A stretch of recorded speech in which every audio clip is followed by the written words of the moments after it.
Hi. So நேத்து ஒரு strange டே. ஒரு பக்கம் என் எக்ஸோட பர்த்டே, இன்னொரு பக்கம் பொங்கல், ஃபேமிலி, சிரிப்பு, சாப்பாடு, மூவி எல்லாமே இருந்துச்சு. சர்ப்ரைசிங்லி நான் அவன் பர்த்டேவ பத்தி யோசிக்கவே இல்ல. No wishing in mind, no flashbacks and no heaviness. அந்த சைலன்ஸே எனக்கு ஷாக்கா இருந்துச்சு. மார்னிங் வீட்ல பொங்கல் சாப்பாடு, ஃபேமிலியோட டைம், ஒரு மூவி பார்த்தோம் பராசக்தி. அண்ட் டே நல்லாவே போச்சு. ஆனா வீட்டுக்கு திரும்ப வரும்போது, சடனா ஒரு தாட் வந்துச்சு ஹார்ட்ல. சில பேர் நம்மளுக்கு உலகமா ஆயிடுறாங்கல்ல. ஆனா, அவங்க லைஃப்ல நம்ம வெறும் சாப்டரா மட்டும் தானே இருக்கோம். நம்ம ரொம்ப குடுக்குறோம் டைம், கேர், எமோஷன்ஸ், பிரையாரிட்டீஸ். ஆனா, எல்லாம் அவங்க அதே சேம் வெயிட்ல நம்மளுக்கு திரும்ப குடுக்க மாட்டாங்க. அந்த ரியலைசேஷன் கொஞ்சம் வலிச்சது தான். ஆனா அதுதான் ட்ரூத். இந்த நாள் எனக்கு என்ன சொல்லிக் குடுத்ததுன்னா, நம்ம யாருக்கு ரொம்ப முக்கியம்னு இல்ல. நம்ம லைஃப யாருக்கு குடுக்குறோன்றது தான் முக்கியம்.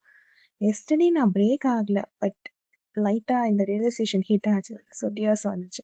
But I realise that is how healing starts right. So யோசிங்க.